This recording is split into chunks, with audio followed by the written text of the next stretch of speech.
Les Shadok et les Gibis qui vivent sur des planètes différentes ont décidé d'aller vivre sur la Terre.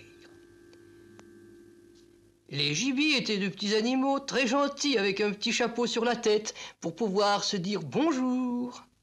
Et ils étaient très intelligents. Pour aller sur la Terre, ils ont construit une fusée. Elle fonctionne grâce à un combustible superpuissant, le Cosmogol 999. Dès qu'il y aura suffisamment de combustible, la fusée Gibi pourra partir. Mais quel est ce combustible miracle? D'où les Gibis l'extraient-ils? Bonjour Isabelle, alors la nouvelle va peut-être laisser froid les moins de 40 ans, mais les Shadok ont leur propre chaîne. Et oui, et c'est peut-être là que vous trouverez la réponse à quel est donc ce carburant. Parce que la série culte qui pompait revient sur YouTube grâce à l'INA, l'Institut National de l'Audiovisuel.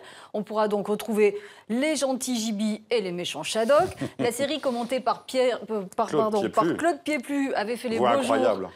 Voix incroyable, reconnaissable immédiatement. Donc cette série avait fait les beaux jours dans les années 70 de la télévision française. Et je crois qu'elle n'amusait pas tout le monde. Hein. Non, elle n'amusait largement pas tout le monde. La France s'était déchirée entre les pour, les contre, et le comédien Jean-Yann, qui n'était pas non plus un type extrêmement consensuel, avait été prié de lire les lettres reçues à l'antenne. Je vous laisse écouter une.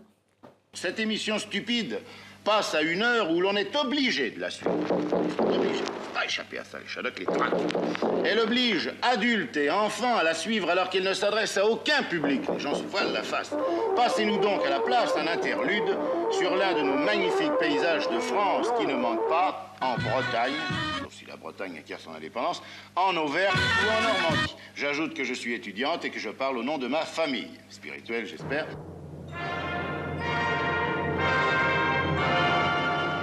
Bon voilà, donc les Shadok se moquaient des Français qui n'aimaient pas ça. Est-ce que cet humour subversif a perduré? À découvrir donc sur la chaîne Shadok Tube. J'irai.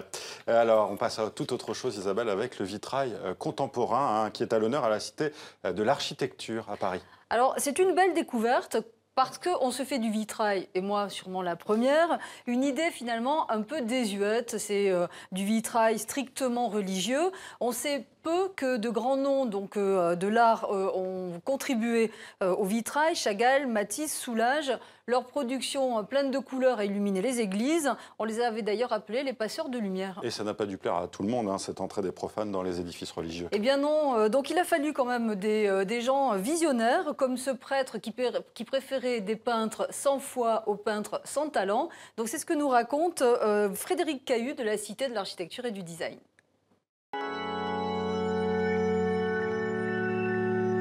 Le vitrail contemporain connaît cet essor après la Seconde Guerre mondiale. Cela est lié au baby-boom, mais également donc, aux destructions de la guerre qui nécessitent donc, ce chantier de reconstruction. Près de 2000 églises seront ainsi reconstruites.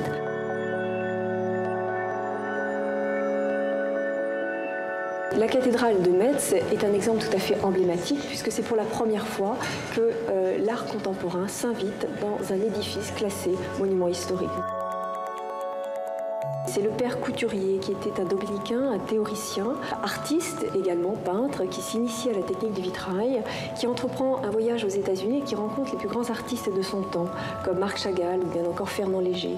Et c'est ce grand personnage qui va souhaiter inviter ces artistes contemporains à fabriquer donc des vitraux pour l'architecture sacrée.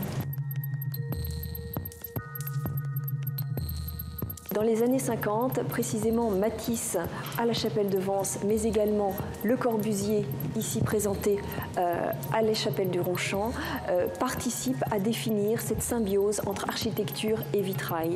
Les deux pensent l'architecture et le vitrail comme un tout. Ils travaillent à la fois sur l'architecture, le mobilier et la décoration de ces monuments. Le vitrail contemporain exprime à travers la couleur, à travers la lumière, à travers l'abstraction, accorde une certaine atmosphère onirique à ce lieu. Et c'est en cela que le vitrail contemporain a attiré autant d'artistes de renom. Isabelle.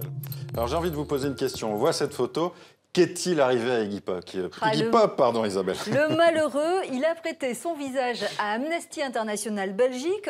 Il est vraiment amoché, mais c'est pour la bonne cause. C'est une campagne contre la torture. Et il n'est pas le seul à avoir souffert. Non, alors d'autres ont prêté leur visage également. Le Dalai Lama, ou plus surprenant, Karl Lagerfeld. Et les slogans sont extrêmement décalés. Je vous donne un exemple. Un homme qui n'a pas de Rolex à 50 ans a raté sa vie. C'est dans la bouche du Dalai Lama. Objectif, montrer que sous la torture, on peut faire dire n'importe quoi à n'importe qui. Mais cette phrase, je vous le rappelle, avait été dite par le publicitaire Jacques Séguéla. Et à ma connaissance, lui n'avait pas été torturé pour la prononcer. Non, pas vraiment. À bientôt Isabelle, merci d'avoir été avec nous.